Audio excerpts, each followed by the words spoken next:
Get ready, because today we're going to talk about 10 advanced strategies for building your characters.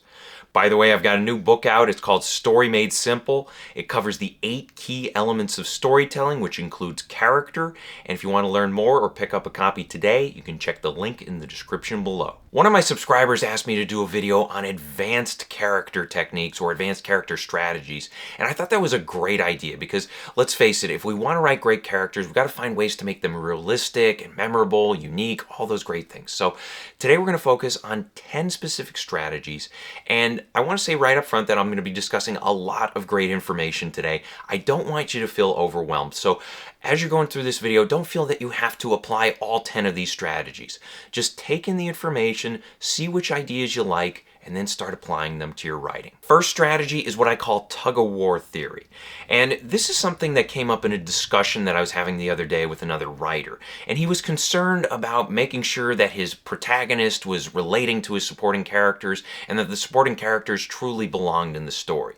And what I suggested to him was this idea of thinking of your main character as the center of a tug of war battle, while your supporting characters are like pulling back and forth, trying to draw this character in one direction or another.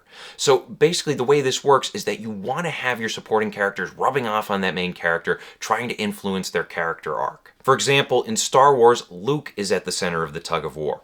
Obi-Wan is pulling him in one direction, toward the ways of the Force, towards supporting the rebellion against the Empire, and then you have Han Solo pulling Luke in the opposite direction, saying that Luke should join up with him as a mercenary and take care of himself and earn some money. Another example would be Good Will Hunting, and here you have a character who's being pulled in 3 different directions. On one hand, you have his therapist Sean trying to pull Will in the direction of taking care of his emotional health, his mental health, bettering himself as a person. Then you have Professor Lambeau trying to pull Will toward academic success and mathematical achievements and things like that. And finally, you have Will's friends, his longtime Boston friends, who are pulling him in another direction, which is toward the status quo. Second strategy is what I call trusting in the payoff. And this is a simple one to use. Basically, when you're creating your characters, usually you will include something unique about them, something mysterious that we don't get answers on just yet. For instance, you might have a character who has some kind of strange behavior going on. Maybe they always hesitate before they enter a grocery store, or they refuse to drink anything that has ice cubes in it, or whatever it is. And at the start, you can figure this out. You can ask yourself, okay, well, what is going to be the payoff here? How is this going to factor into the story later on? And you can spend a lot of time with this, but I find that it's often best to just let things ride. Introduce something weird or unique about a character, and then tell the rest of the story until an opportunity arises where there is that payoff. Let things play out, trust in the payoff, and see if you can get some fireworks later on in the story. Now, the next 4 strategies all deal with psychology and psychological frameworks, things that can help you build, develop, and round out your characters. And the first one that we're going to be working with is Myers-Briggs psychology. Now, Myers-Briggs or MBTI, these are the 16 personality types. I'm sure you've seen these. They all have 4 different letters, things like ESTP or INTJ or ESFJ or whatever it is. And the great thing about these is that they help you determine how your character takes in information and also how they interact with other people. Prior to learning about Myers-Briggs, whenever I would make characters, they always tended to be just Brandon with like slight variations. And the thing is, if you're telling a novel or any longer work, you want to have characters who are different from you. So it helps to learn about these different types and how they operate. And if you do understand this, then you can create more realistic characters. Now, each type is based on 4 different pairs of opposite traits. The first pair is extroverted versus introverted. Extroverts get their energy from hanging out with other people, from interacting with others. Meanwhile, introverts, after they interact with other people, they need to recharge their batteries. Me, I am the introvert to end all introverts. If someone says hi to me, I have to go to the hospital. Now, that's not to say that I don't have my streaks of being extroverted. Sometimes I am more outgoing. I do like to interact with people, but for the most part, I like to just hide in the corner and be left alone. Another thing to keep in mind is that extroverts tend to be more vocal. They tend to speak their mind and share their opinions more than introverts do. Introverts tend to be more reserved, especially around people they don't know. The second pair is intuitive versus sensing. This is how we perceive information. And intuitive types, they tend to focus more on theoretical ideas, they like to live inside their heads, whereas sensory types are more focused on the world outside them and interacting with that physical world. An intuitive person might focus on what could happen or what will happen, while a sensory person might be focused on the present moment or things that have worked or failed in the past. The third pair is thinkers versus feelers. This is what drives our decision-making process. Thinkers tend to use logic to make their decisions, whereas feelers tend to use emotion to make their decisions. This is great for creating conflict because both sides might disagree on how to solve problems, how to spend resources, or how to interact with other people. And of course, you can have situations where characters try to influence each other, thinkers try to influence feelers try to influence thinkers until a major decision is made. Then the final pair is judging versus perceiving. And this is how people choose to live their outer lives. So, for instance, a judging person, they will be more structured, they'll be more focused on keeping things organized, whereas a perceiving person would be more open to keeping their options open or having some variety in their life. And this can, of course, be a great source of conflict, especially if you have characters who are living in the same place together, or maybe they share a work environment, or maybe they're just trying to decide how to organize their weekend or what to do during the course of a week. Now, I mentioned there are 16 types, and I'm not going to go into all 16 of them, but I will break down the 4 different divisions. First off, you have the SJ types. These are fairly common, and they make up about 50% of the population. They tend to be reliable, hardworking, and detail-oriented. They value past experiences and traditions, and if something has worked or failed in the past, they'll likely factor that into their decision-making. SP types make up about 25% of the population. These types are flexible and spontaneous. They love to interact with the physical world, whether it's working on cars, playing sports, or beating up enemies. They live in the present moment, and they're great when it comes to making snap decisions. NF types make up about 15% of the population.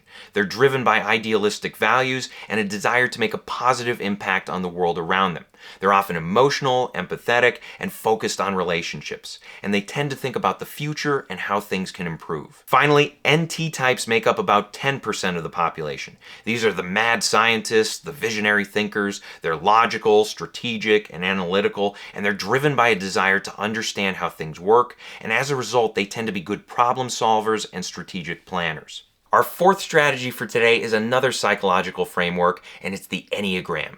This is similar to Myers-Briggs, but much darker. Whereas Myers-Briggs focuses on like the core personality of who we are and how we interact with the world, the Enneagram is focused on how we get our needs met. And it often goes back to childhood and what we needed to do as children in order to get our needs met, whether it was from caretakers or other kids or whatever it was. More specifically, this focuses on people's motivations, fears, and desires. For instance, a type 4 will want to feel unique, authentic, and understood. I have a friend, she's a type 4, and she was a middle child growing up, and because she was a middle child, she often got overlooked. So that forced her to try and be original, to try and stand out, perform, whatever it took in order to get people's attention. Now, there are 9 Enneagram types, and what's interesting is that while we usually have one specific type, it's possible that we might display the habits of all 9 from time to time. And this can be a great tool for building stories and connecting your characters. For example, a type 7 seeks pleasure in order to avoid pain. Somebody who is a type 7 might struggle with addiction, or they might avoid important responsibilities. And that's a great place to start a character arc. If they have to overcome that addiction, then boom, you have your story. Now, since we all try to avoid pain at certain points in our lives, if you want to connect your characters together, you might build your story around this type 7 mindset. You might have everyone battling some form of addiction, whether it's drugs, online shopping, social media, negative mindsets, whatever it is. And building around addiction can make your story more cohesive, and it can really draw your characters together. Likewise, a type 3 will try to seek success in order to get their needs met. So you might write a story about a sports team where all the characters want to win the championship for personal reasons, and as their egos collide, it creates problems, and then they have to work together. And of course, you can mix multiple types into your story. You don't have to have everyone going through this type 3 character arc or anything like that. I mean, you can mix and match whatever it takes. The key thing to take away here is to think about how your characters got their needs met as children and how that transfers into adult life. Fifth strategy is building your characters with the Jungian Shadow in mind. And this is something great for making your characters more layered and dynamic. And the way it works is that when we're talking about the shadow, we're talking about a concept pushed forth by the Swiss psychologist Carl Jung. The shadow plays a role in his theory of personality, and there are 3 parts: the self, the ego, and the shadow. The self is the person we are at our core, which includes conscious and unconscious aspects. Unfortunately, participating in a society means that we can't show our complete self at all times, or else we'll get ridiculed, rejected, ostracized, executed, etc. So what we do, we lead with our ego or conscious self. This means being a person that society deems acceptable, and that gives us a better chance to adapt to society's demands. Depending on what's expected of us, we might wear different masks or personas in order to survive. For example, we might act one way around our family and another way around our coworkers. Or we might act one way on a first date and a completely different way at the doctor's office. People and situations determine which mask should be worn. Now, this survival technique comes with a cost, because when we adopt a persona, we bury parts of ourselves that are socially unacceptable. Things like certain aspects of our personality, our fears and weaknesses, and our deepest desires, especially desires that might be deemed immoral or negative. Whatever part of yourself gets buried, that becomes your shadow. And the more you ignore that unconscious shadow, the more powerful it gets over time, until it starts leaking out, erupting in times of stress, or taking total control. So when you're writing your characters, think about what parts of themselves they have to bury in order to fit in. And then think about how that darker side might interfere with their life later on. Strategy number 6 is attachment theory. And this is great, especially if you're going to be writing romantic subplots, because attachment theory deals with how different people get attached to each other, especially in romantic settings, but also beyond the romantic stuff. And we'll talk a little bit about that in a minute. But basically, attachment theory focuses on 3 different attachment styles. You have secure attachment style, anxious attachment style, and avoidant attachment style. Now, secure types are good at communicating their needs. They're able to work through their problems with patience and maturity, and they trust their partners, and because of all this, they're very likely to have healthy relationships. Anxious types, meanwhile, need plenty of reassurance. If they don't get a lot of positive feedback from their partners, they might start to get paranoid, they might think that their partner is leaving them or cheating on them or whatever it is, and this can lead to all sorts of conflict, things like accusations and drama and all that other good stuff. So you might want to consider having an anxious partner in your fictional relationship in order to stir some drama. Finally, avoidant types need plenty of space. And if they don't get their space, they'll feel like they're being smothered, or they may feel like their independence is being threatened. And because of this, avoidants will often try to keep their partners at arm's length, or they may even try to sabotage the relationship in order to keep things from going forward. And because of this, they often end up showing up a lot in the dating pool. They will bail on relationships, then next thing you know, they're back to dating, and then they have a lot of these short-term relationships because they're afraid of getting close to someone. Now, anxious types and avoidant types have this crazy habit of ending up with each other. It might seem counterintuitive, but since the anxious person is craving love and the avoidant is trying to stay independent, it creates this push-pull dynamic where there's plenty of internal conflict on both sides. When avoidants do want love, they just have to make themselves available to their anxious partner, and this creates a temporary high for both sides before the avoidance starts drifting away again. In your stories, you can create a pattern where characters repeatedly drift apart and get back together, and this can be a great source of conflict and emotional impact. Just make sure you don't have everything somehow work out at the end. Anxious and avoidant types can develop toward becoming more secure, but it takes a lot of communication and patience to make this happen. Another thing to keep in mind with attachment styles is that they might extend beyond romantic relationships. They might impact friendships, families, or even workplace settings. For example, an anxious employee might freak out if they don't get enough feedback from their boss, while an avoidant employee may try to stay off their boss's radar. All right, enough psychology. Let's get back to storytelling specific strategies. And while we're going over these final strategies, you may want to keep those psychological ideas in mind when it comes to fleshing out and rounding out your characters. Strategy number 7 is the 4 levels of deep characters. If you follow this channel, you've heard me talk about this before. It's great, straightforward advice, and you need it if you want to have complex, multi-layered characters. And the thing to focus on here is goals and motivations, and then making those motivations deeper. So when we're talking about a goal, we're talking about what a character wants. It's that tangible thing that they want over the course of the story. Then, as we go a little deeper, we think about the why behind that want, and that's the motivation. The motivation is why they want a particular goal. Now, we don't stop at motivation. We can still go deeper beyond that, and that's where we get the character lie. And this is something they believe about themselves or about the world around them. It's usually a negative belief, and it harms their worldview, and it punishes them. And then finally, at the very bottom, we have the origin of the lie. And this is some past event or maybe a sequence of past events that caused the character to develop this lie, which feeds their motivation, which brings about their goal. For example, Walter White from Breaking Bad has the goal of cooking meth in order to make money. That's what he wants.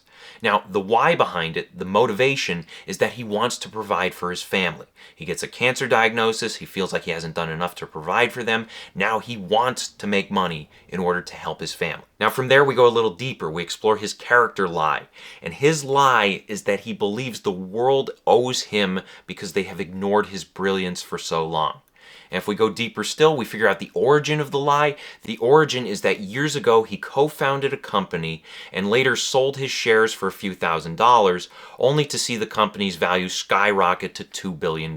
So the origin brings about the lie, which creates the motivation, which fuels his goal. Strategy number 8 is before and after snapshots. I've talked about this on the channel before. It's a great way to figure out where your character arcs need to go, as well as where your overall story needs to go. And basically the way this works, picture your character at the very beginning of the story, and then picture how they will be different at the end of the story.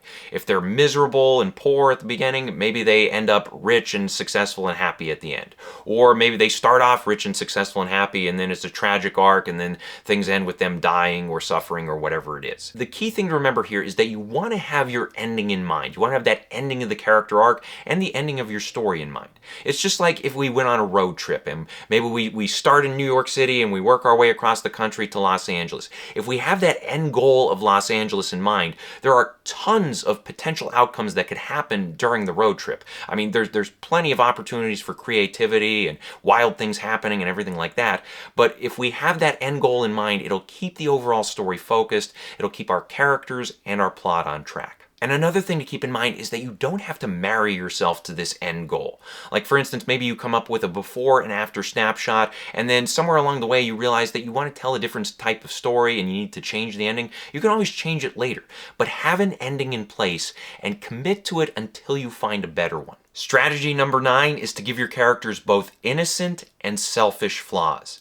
And this is something I borrowed from John Truby's book, The Anatomy of Story. He talks about psychological flaws and moral flaws, but I didn't really like the terminology, so I simplified it to innocent flaws and selfish flaws. Now, when we're talking about innocent flaws, we're talking about flaws that hurt the character who possesses the flaw. And flaws, of course, are things like behaviors and habits, things that can cause them to make mistakes, screw up, create conflict, things like that. So an innocent flaw would be something that exclusively hurts them.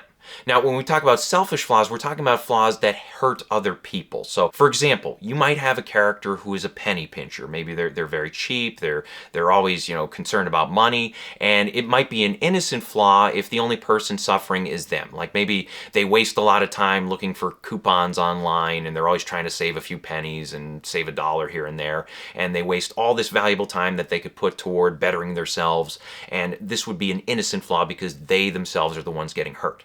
Now, a selfish flaw, you can take that same penny pincher and maybe they go cheap when they buy important things. Like maybe they buy brakes for their spouse's car and they buy the cheapest brakes around, and then later when the spouse is driving the brakes, something goes wrong with them and then they get in a car accident and it hurts the spouse. So if you want to make your characters more dynamic and you want to create more conflict in your stories, give your characters innocent flaws as well as selfish flaws. Let those innocent flaws hurt them specifically, and then have those selfish flaws hurt other people and create outside conflict. Finally, strategy number 10 is to give your characters consistent consistent contradictions.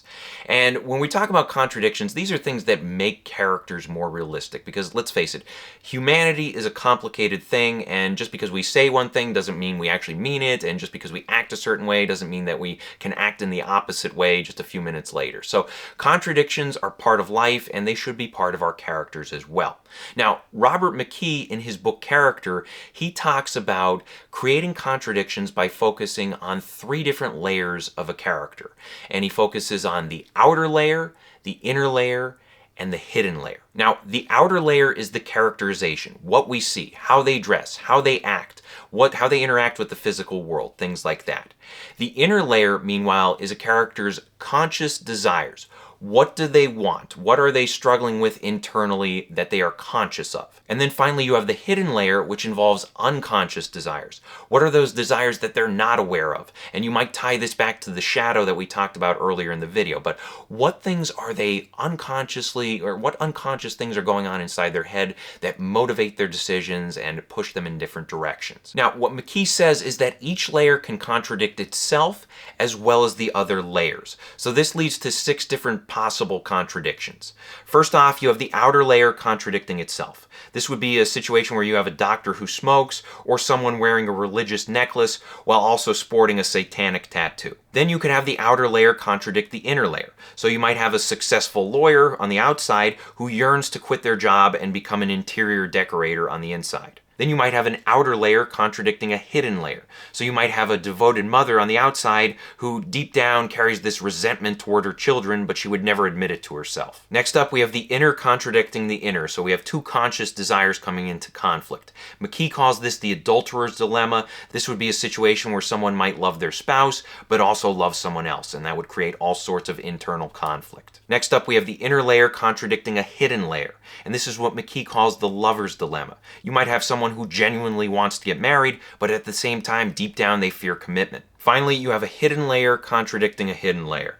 And this is what McKee calls the family dilemma, because you have situations where sometimes like a parent or somebody would sacrifice their personal desires for what's best for their loved ones, or they might even sacrifice what's best for their loved ones in order to achieve their personal desires. And the important thing to keep in mind here is that with your major characters, if you want them to be more realistic and multidimensional, you've got to include some contradictions someplace or another. So figure out who they are, what they represent, all those good things, and then find ways to, switch things around, create those contradictions in order to make them feel more human. So I hope this helps.